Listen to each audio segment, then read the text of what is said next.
welcome to Lincoln 5 at 5. I'm here with Frank Cotto, and today we're going to talk about 5 ways to tell how you have a crappy mortgage originator. Oh, or a crappy lender, right? Yeah, either one. All right, so Kelly, we're going to start with, how about this, guys?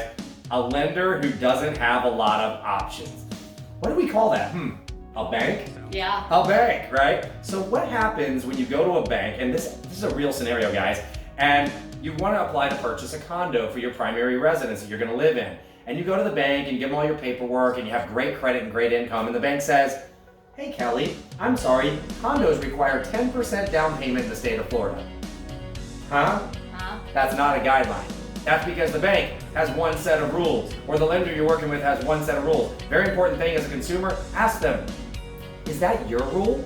Or is that the government rule? Is that the Fannie Mae, the FHA, or the VA rule? You'll be very surprised at the answer. So you have to work with somebody who has a lot of programs. And what if something goes wrong? You don't want to have to pick up everything you've been working on, all that month of paperwork, and go start with somebody else. Why not just work with somebody who has a program for everybody? So if something goes wrong, we can switch banks internally. Correct. All right, number 2, a loan officer that doesn't collect your income or assets to qualify you. You're going to have a lot of problems down the road because you're going to get a pre-approval letter and you might be looking at a house that you can't afford.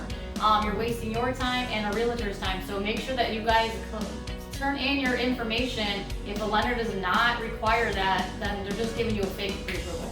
Kelly, have you ever heard of a company called Rocket Mortgage? Maybe Quicken? Yeah, I have. Guys, there's a reason that realtors don't like those pre-approval letters. They're not pre-approval letters. If you can go online and fill out a bunch of information and tell everybody you make $1 billion a year and they give you $1 million pre-approval letter, that's not a pre-approval letter. Unless they're reviewing income and assets, that's not a letter I would trust. Yeah. How about a loan officer that charges junk fees? How about that, Kelly? Yeah, lots. Lincoln Lending, we don't charge any junk fees. 0. No origination fee. No underwriting fee. No broker fee. No points. You want to buy down your rate, we're going to let you do it, guys. But you can save $1,500 to $2,000 on every single transaction just by choosing a lender that doesn't hit you with these ridiculous junk fees. You don't need them. We don't need them. I don't need to charge you $1,500 and get paid by the lender. Perfectly happy, not really. The biggest thing that I always hear is that someone doesn't communicate. Hello? Top thing is communication. Calling your realtor, talking with you, going over your fees, going over the programs, your options. If you have a lender that doesn't call you back just to get a rate, how are they going to be within 30 days of your mortgage and trying to get a loan? I mean, Kelly, I tell people that all the time. I was like, well, I've talked to this guy at Bank of America and I'm waiting for him to call me back to get me some estimates. Okay, great. I just gave you all the estimates you needed right now in a 15-minute phone call. Red flag. Red flag? Yeah. And the guy, has he given you an estimate? No. Has he given you numbers? No. How do you think the rest is gonna go? Yeah. Not very good. So, lastly, guys, what happens when you have a lender that you need to talk to after hours? Let's say after 5 or 6 o'clock. Let's say on the weekends.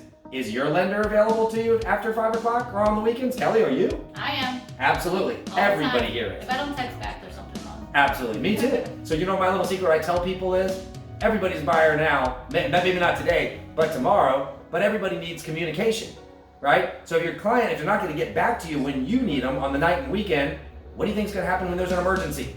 Make sure you work with somebody who returns your phone calls, who works for you at your schedule. We all have jobs, guys. So if you're working with somebody who's working the same time as you, 9 to 5, it's probably going to present a problem during your transaction.